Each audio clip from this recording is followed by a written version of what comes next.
भोले छुछुना कि अपन में हर छोड़ी घरा में सुना बाकी तो सारा के कोठी निहर करी ई बतिया मौगी कहती है के करा ई तो सारा के कोठी निहर करी तो मर्दा का कहता कि जब मर्द से में हरी लड़बे करी तो हई भातार में जब हरी लड़बे करी मतलब होटल में खाना खाई रेस्टोरेंट में खाई हां खाइबे करी हां 1 2 3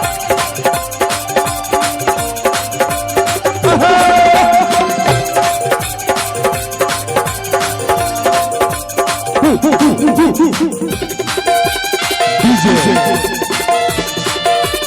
Koya Music DJ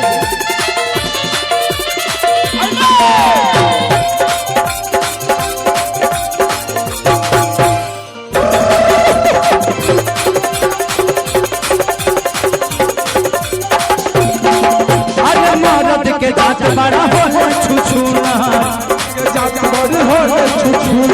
अपन में हरी छोड़ी घरा में सुना अपन में हर छोड़ी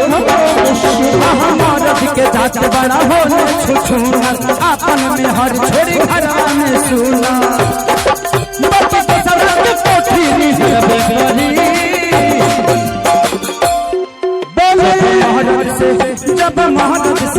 जब मर्द से में हरी लड़बे करी तो भातार में जब हरी मरबे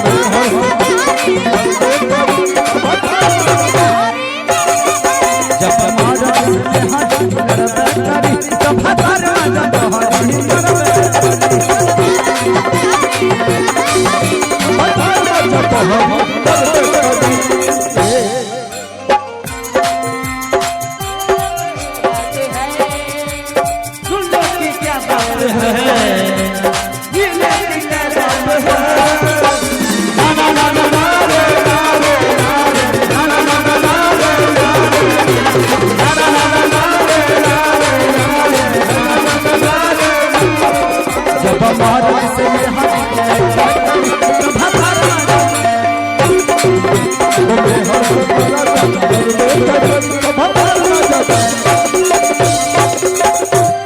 और दिया कहती है कैसे कि दिन में काम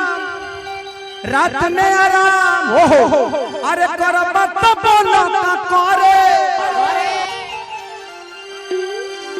तो मर्दा कहता कि कहां से आई खाए के मलाई अजब रानी को मने ना करे कि दिन में काम रात में आराम करब तो बोलो ना करे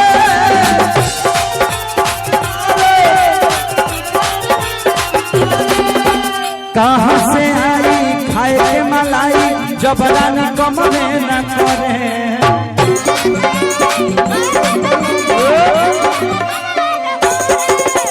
कहां से आई खाए के मलाई जब रानी कम में न करे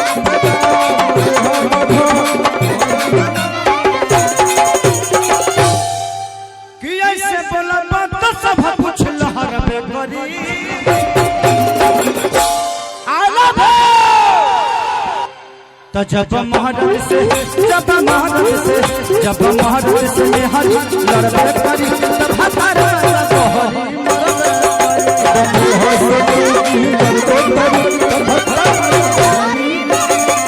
जब महरत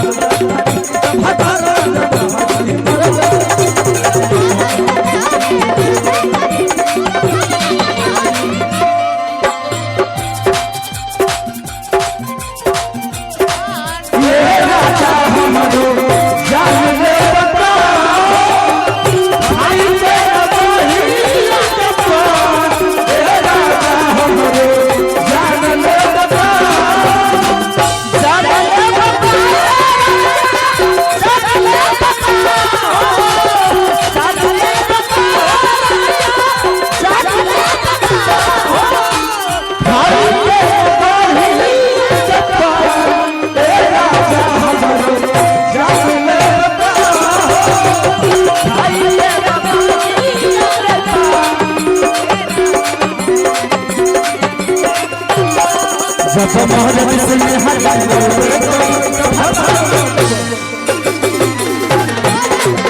ब्रेक। और ये कहती है कैसे कि सुना जा होता नी बर्बाद चढ़ल जवनिया धके। तो मर्दा कहता का कि नाम हो खेसारी भइल बा बीमारी जा जा हमरे लुकाहे तू सके। कि सुना जा होता नी बर्बाद चढ़ल जवनिया धके।